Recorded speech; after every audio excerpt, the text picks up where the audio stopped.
Hola hermanos, la predicación de hoy, reflexionando sobre nuestras prioridades y la debilidad del sistema del mundo. Estamos en este agosto ya en el sexto mes desde la llegada de la pandemia a nuestro país. Y sigue habiendo, creo yo, por lo menos dos bandos extremos. Los de un extremo dicen que todo esto sigue siendo una mentira, que solo nos quieren manipular y solamente nos quieren controlar, que atrás de todo esto está una élite de poder que solo desea controlar el mundo, etcétera, etcétera. Los del otro extremo siguen diciendo que esto está muy mal, que es peor de lo que nos están informando, que la verdad es que nos están ocultando las cosas, las verdaderas cifras son terribles, etcétera, etcétera. ¿Alguno de estos dos grupos tiene la razón? Miren, la respuesta a esta pregunta es algo que a los hijos de Dios no nos debe preocupar. Porque nosotros, hermanos, descansamos en la verdad de que nuestro Dios es soberano. Nuestro Dios es el soberano y Él lo tiene todo bajo control. Él ha determinado el curso de los acontecimientos y todo lo que sucede, todo lo que está pasando, Él lo ha determinado desde la eternidad. Así es que no importa si existieran aquellos malévolos que están detrás de todo esto, personas o planes, situaciones, no importa, porque de ser cierto, todos son instrumentos en manos de Dios. ¿Saben? Aún el mismo Satanás no es más que un instrumento en las manos de Dios. Por eso, hermanos, lo que a nosotros corresponde es entender lo que el Señor quiere mostrarnos. Hemos estado insistiendo que como iglesia en este tiempo nosotros estamos siendo probados. Y nosotros, hermanos, necesitamos reflexionar sobre las circunstancias que estamos viviendo. ¿Para qué? Pues para aprovecharlas, para aprovecharlas bien y para enfocarnos correctamente en la tarea de hacer discípulos. No se olviden, hermanos, a eso vamos. A eso apunta esta serie de predicaciones. Y por eso les pedí, ¿se acuerdan? Hace 2 semanas, que no perdieran la secuencia. Y el domingo pasado, si recuerdan, reflexionamos acerca de la brevedad de la vida.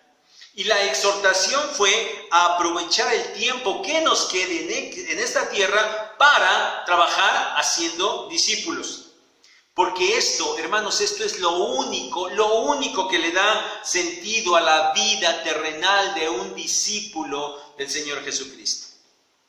Y siguiendo con esta secuencia, el día de hoy vamos a reflexionar acerca de nuestras prioridades. ¿Por qué? ¿Por qué este tema?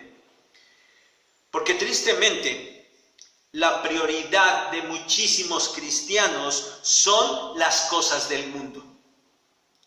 Trataré de mostrarles cómo esta pandemia evidenció esta prioridad para los cristianos. Y también cómo de la misma manera esta pandemia evidenció la debilidad del sistema del mundo. Y esto para que finalmente cada uno recapacite y cambie sus prioridades. De las cosas del mundo a servir al Señor Jesucristo. Para esto, hermanos, vamos a meditar el día de hoy en la primera carta a los Corintios, capítulo 7, versículos 29 al 31. Un pasaje que acabamos de leer, pero que quiero volver a hacerlo, pero usando la nueva versión internacional. Dice así: lo que quiero decir, hermanos, es que nos queda poco tiempo. De aquí en adelante los que tienen esposa deben vivir como si no la tuvieran, los que lloran como si no lloraran, los que se alegran como si no se alegraran, los que compran algo como si no lo poseyeran, los que disfrutan de las cosas de este mundo como si no disfrutaran de ellas, porque este mundo en su forma actual está por desaparecer. Miren, este párrafo, los versículos 29 al 31, es muy interesante. Toda la sección en la que este párrafo está inmerso, trata acerca de problemas relacionados con el matrimonio. Y pareciera que el apóstol Pablo de repente se desvía y trata algo diferente, pero hermanos, no es así. Ciertamente Pablo está resolviendo asuntos delicados sobre el matrimonio que se estaban presentando allá en la iglesia de Corinto, de los cuales ellos mismos le habían escrito. Lo pueden ver ahí en el versículo 1 de este capítulo 7. Miren, en el párrafo anterior, es decir, allá en los versículos 25 al 28, Pablo dice que a causa de la crisis actual, lo mejor sería que evitaran casarse. Pero aclara que quien desea hacerlo, que lo haga, que está bien, que de ninguna manera eso es pecado. Y que si él recomendaba no hacerlo, era para evitarles pasar por muchos aprietos. A ver, muchos aprietos a causa de la crisis actual. ¿A qué se refería Pablo?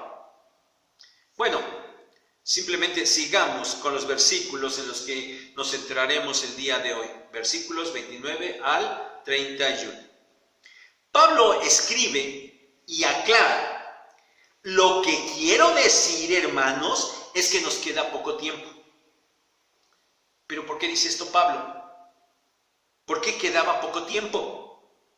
Miren, podríamos pensar en dos cosas por lo menos. La primera de ellas es que a los corintios quedaba poco tiempo de vida, de su vida terrenal, porque ciertamente la vida es corta, se pasa muy rápido. Y aunque sus lectores fueran a vivir todavía otros 60 años o nada más, 10 años más, bueno, de todos modos el tiempo en la vida resulta ser muy corta. Pero ¿acaso por eso sería mejor no casarse? Bueno, parece que este no es el sentido más adecuado de lo que Pablo está diciendo. Creo que tendríamos una mejor explicación si el poco tiempo que queda se entendiera como el tiempo que quedaba para el regreso del Señor Jesucristo.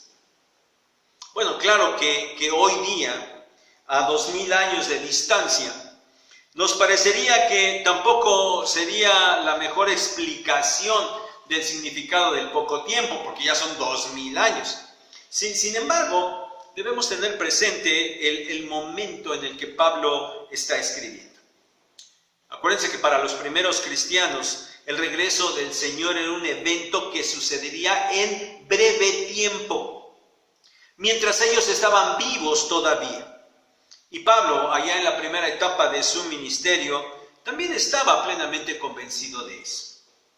Entonces, hermanos, para seguir con el estudio del párrafo, digamos solamente por el momento que la expresión poco tiempo hace alusión al tiempo que quedaba para el regreso del Señor Jesucristo. Ahora, después de aclarar que quedaba poco tiempo, Pablo dice que los corintios debían tener cierta actitud hacia las cosas terrenales, y enlista algunos. Dice que los casados deberían de vivir como si no lo estuvieran. Si acaso llegaban a estar tristes o alegres, actuar como si no lo estuvieran. Si podían comprar algo y ya eso que compraran ya fuera de su propiedad, pues que actuaran como si no lo tuviesen. Les dice a los que disfrutaban de las cosas del mundo que actuaran como si no lo disfrutasen. Miren, literalmente esta palabra esta expresión más bien es: no lo usen hasta lo sumo. Es decir, los corintios podían sí ocuparse de esas cosas, pero no a un grado sumo. Ahora, ¿qué significa esto? Miren, Pablo, hermanos, Pablo no está diciendo que estas cosas fueran malas o algo fuera de lo normal o situaciones que los corintios pudieran evitar, porque está hablando de tristeza y de alegría. Esas cosas pues no se pueden evitar. Y por ejemplo, cuando estaba así, pues cuando alguien moría, cuando alguien estaba de duelo, pues no podía evitar estar triste. Por otro lado, tener fiesta por algo que fuera digno de celebrar, pues también no podía evitar que uno pudiera estar alegre. Tampoco dice que el poder adquirir algún bien fuera algo pecaminoso. Y mucho menos está diciendo que el matrimonio fuera algo de despreciarse. No, de ninguna manera. Lo que Pablo estaba diciendo era que, dado que quedaba poco tiempo, porque el Señor regresaría pronto, aquellas cosas que los corintios estaban viviendo, o que estaban poseyendo, o que estaban haciendo, no deberían llenar totalmente la vida de los creyentes. Sí, lo hacían, estaba bien, pero de ninguna manera debería llenarlos hasta lo sumo. Ok, sigamos con el estudio para completar la idea. Y ahora Pablo menciona la razón del por qué esas cosas no deberían llenar la vida de los creyentes. Y él escribe: porque este mundo, en su forma actual, está por desaparecer. Miren, decidí usar la NBI porque nos esclarece totalmente el sentido de la frase, tal como la encontramos en nuestra Reina Valera 60. Ahí dice: porque la apariencia de este mundo se pasa. Aquí la palabra apariencia significa la manera de vivir y las acciones de la humanidad en general, es decir, la forma del mundo. Hermanos, lo que Pablo ha enlistado, matrimonio, tristeza, alegría y adquisición de bienes, son cosas y situaciones que pertenecen a la manera normal de vivir de la humanidad. Y Pablo dice que esa forma de ser de la humanidad está por desaparecer. Pero no iba a desaparecer cuando cada generación de personas muriera. Por eso es que el poco tiempo, como ya comentamos, no debe de entenderse como el tiempo de la vida personal. La forma del mundo pasará cuando el Señor Jesucristo regrese. Y cuando Él finalmente instaure una nueva forma, cuando Él haga nuevas todas las cosas. Miren, solo por argumentar un poco sobre esta idea, recuerden que cuando nuestro Señor Jesucristo estaba hablando allí con los saduceos, les dijo que cuando sucediera la resurrección, es decir, cuando el Señor ya estableciera su reino eterno, el matrimonio no iba a existir. Entonces, para completar la idea, debemos considerar ahora el párrafo siguiente, que no leímos.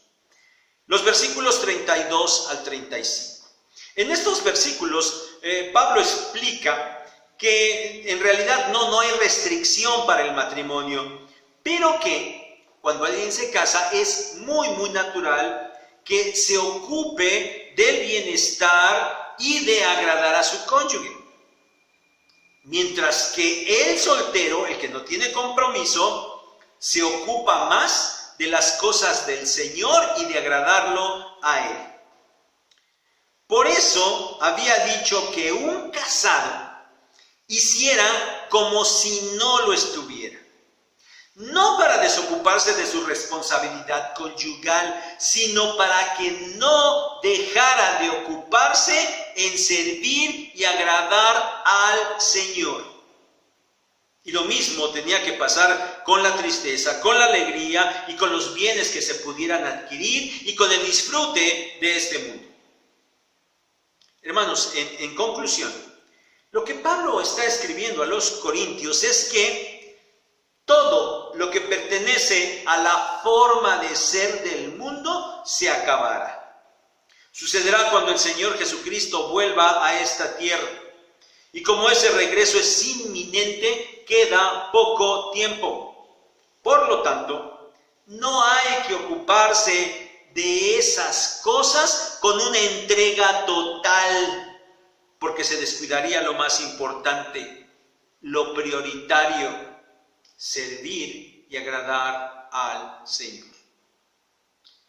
Podemos resumir esta enseñanza de la siguiente manera: las cosas que tienen que ver con el sistema del mundo son temporales, y aunque no intrínsecamente malas, hay que ocuparse de ellas solo en la medida de lo necesario, sin abusar, pues lo realmente importante es servir y agradar al Señor.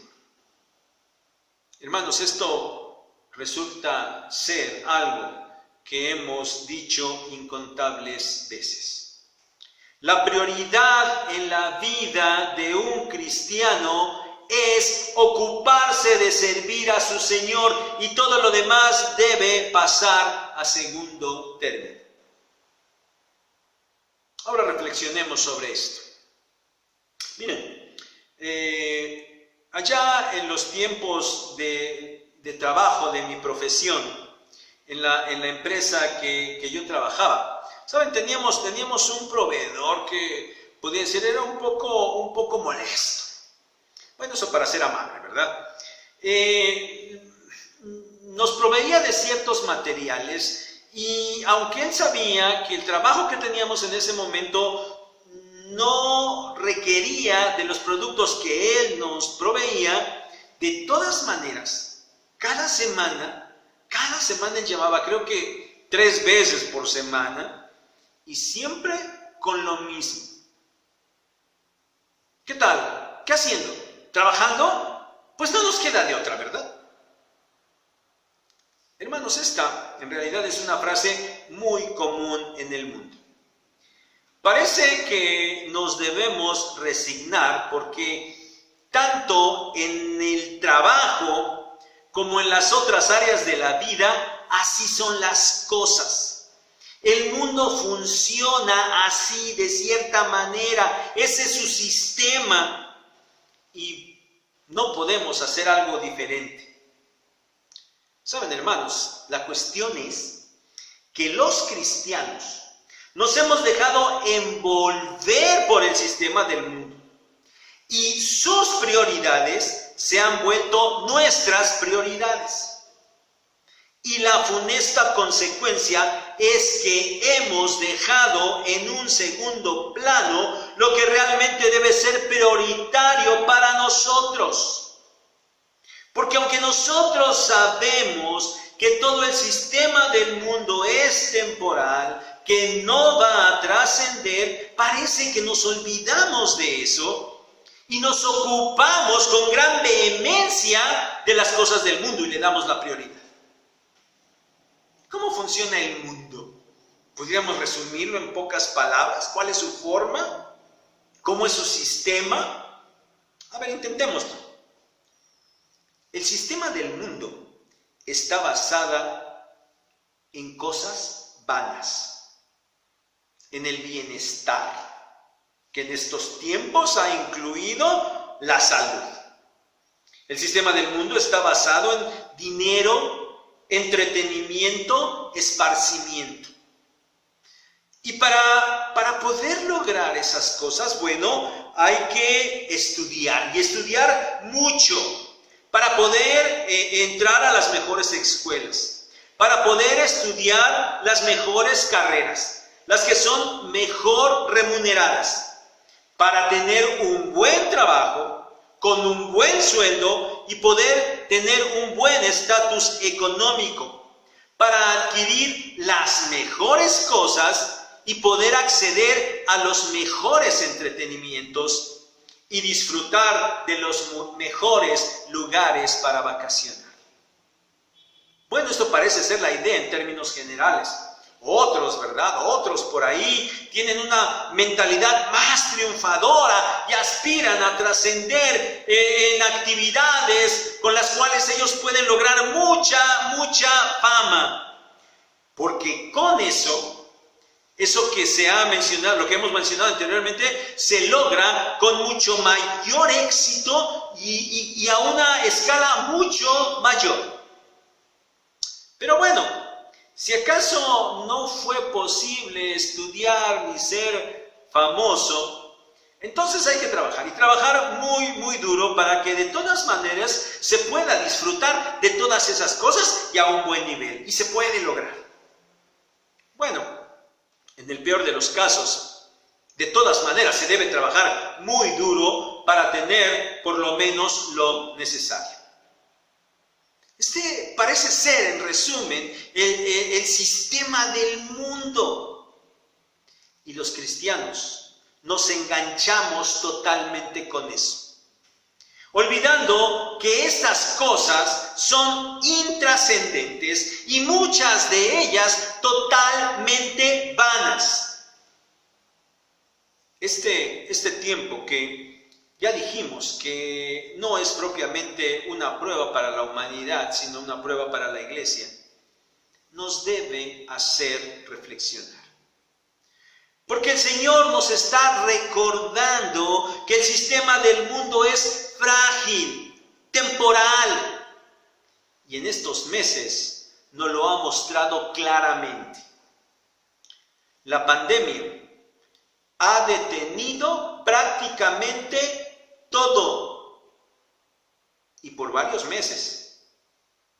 Pero bueno, estas cosas no van a desaparecer todavía. De hecho, ya empiezan a reactivarse y pronto estaremos otra vez igual. Pero hermanos, ha sido evidente que por una cuestión realmente pequeña, escúchame, realmente pequeña, estas cosas fueron sacudidas.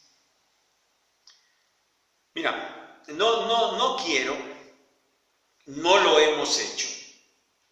No hemos minimizado este asunto del COVID.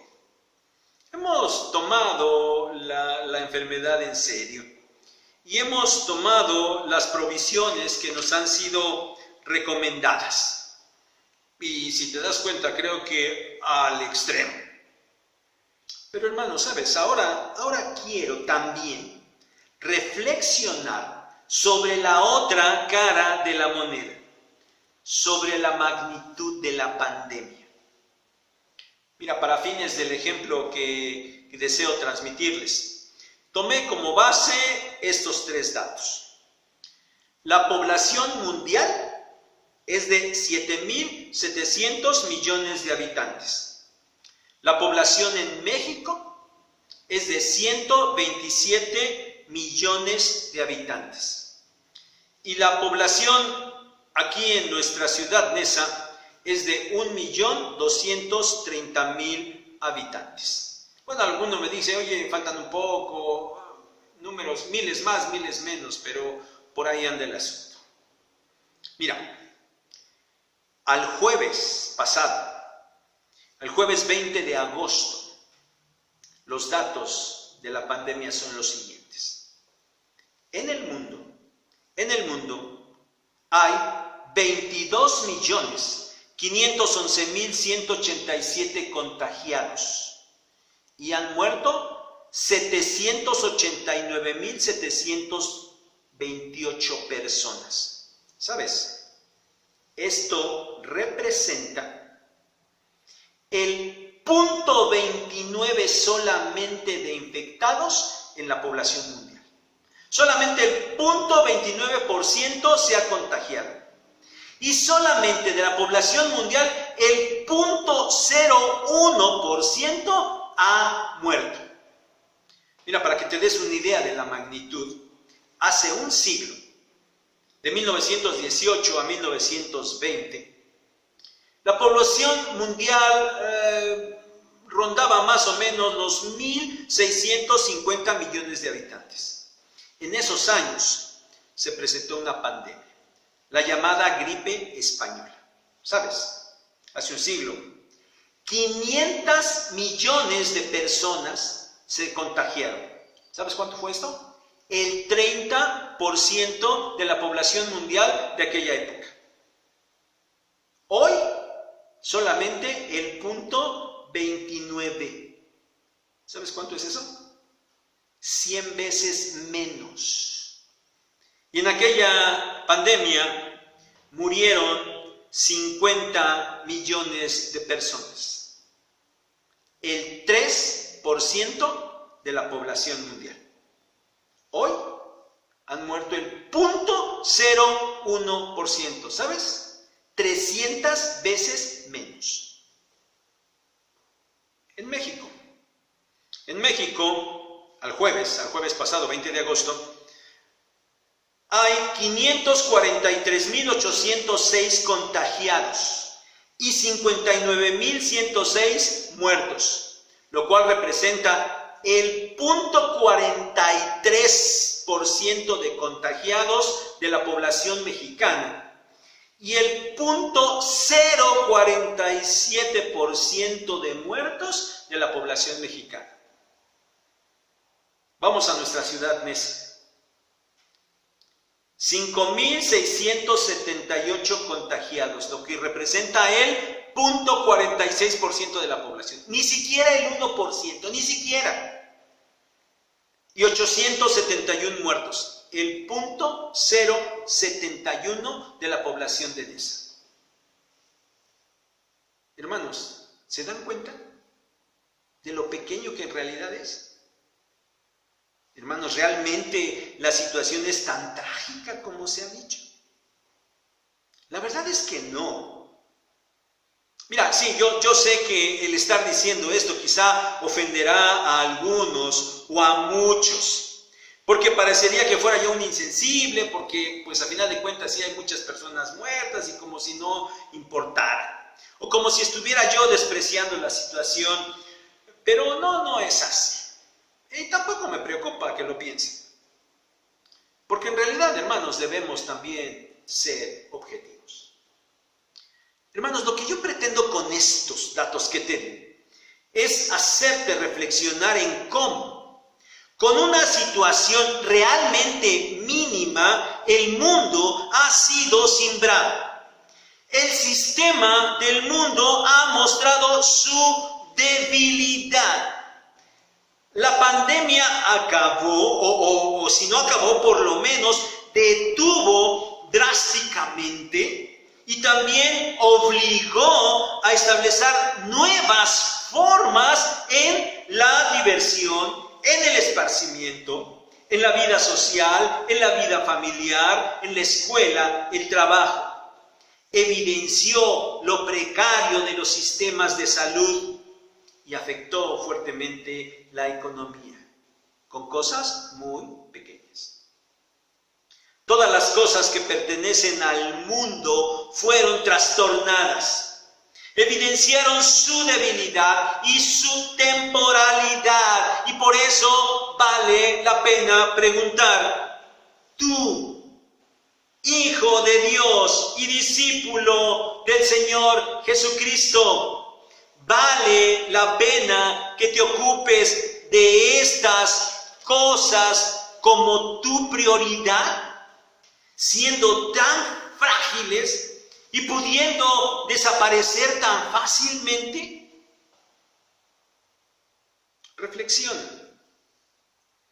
Al inicio mencioné dos grupos opuestos, y los cristianos se unen a alguno de ellos. Los que creen que la situación es peor de lo que se dice, se aislaron, se fueron a resguardar a sus casas, y la mayoría sigue allí. Y se resguardaron para esperar a que todo esto pase y todo vuelva a la normalidad y puedan salir de una manera segura para otra vez dedicarse a sus actividades.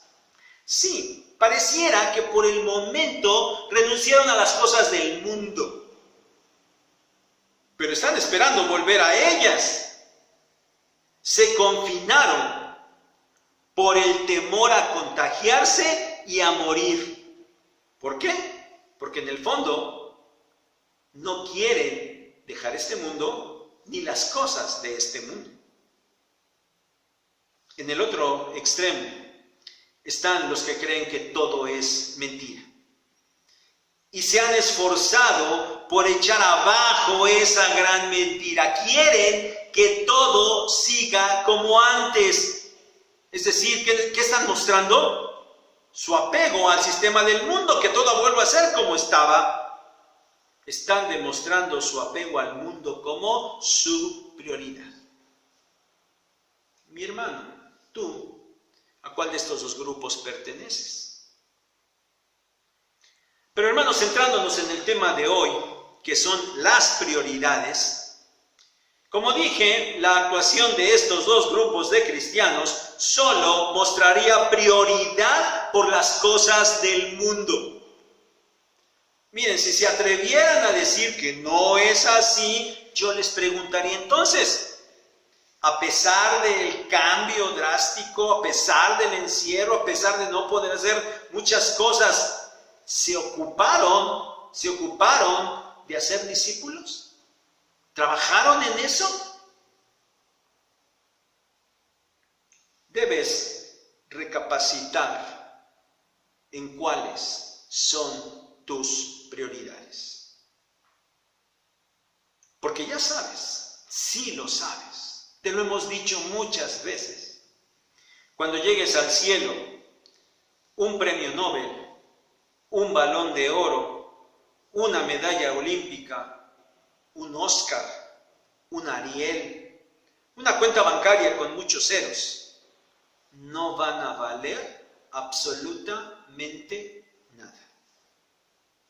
Lo único que te será reconocido es el trabajo que hiciste para el Señor mientras estuviste aquí en la tierra. Pero recuerda, no el que a ti te parece que está bien, sino el que el Señor nos ha ordenado hacer. Cuando llegues allá, tus obras serán probadas por fuego. Por eso debes ser muy responsable de lo que haces. Porque tus obras pueden ser solo obras de madera, heno u hojarasca. Y cuando sean pasadas por el fuego, se van a quemar y van a desaparecer. Vas a tener pérdida. Por eso tus obras deben ser de oro, de plata o de piedras preciosas. Para que cuando pasen por el fuego, permanezcan y tú recibas la recompensa del Señor. Primera a los Corintios, capítulo 3, versículos 10 al 15. Repásalo después.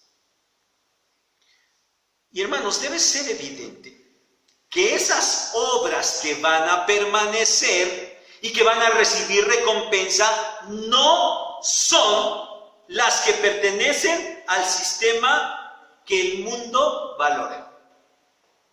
Y entonces, hermano, ¿por qué aferrarse a estarlas buscando? ¿Y por qué algunos, al hacerlo, hasta intentan darle un toque espiritual para justificar que es correcto ir tras ellas? La realidad, mis hermanos, es que todo esto distrae definitivamente del servicio adecuado al Señor. Por eso, por lo menos que nadie intente estarlas espiritualizando para decir que son buenas. Pero hermanos, sin duda que con esto que estamos diciendo, alguien pudiera preguntar, ¿entonces es malo estudiar? No, de ninguna manera. ¿Es malo trabajar? No. ¿Es malo gozar de la bendición que el Señor te da por tu trabajo? No. ¿Es malo casarse y formar una familia? Definitivamente no.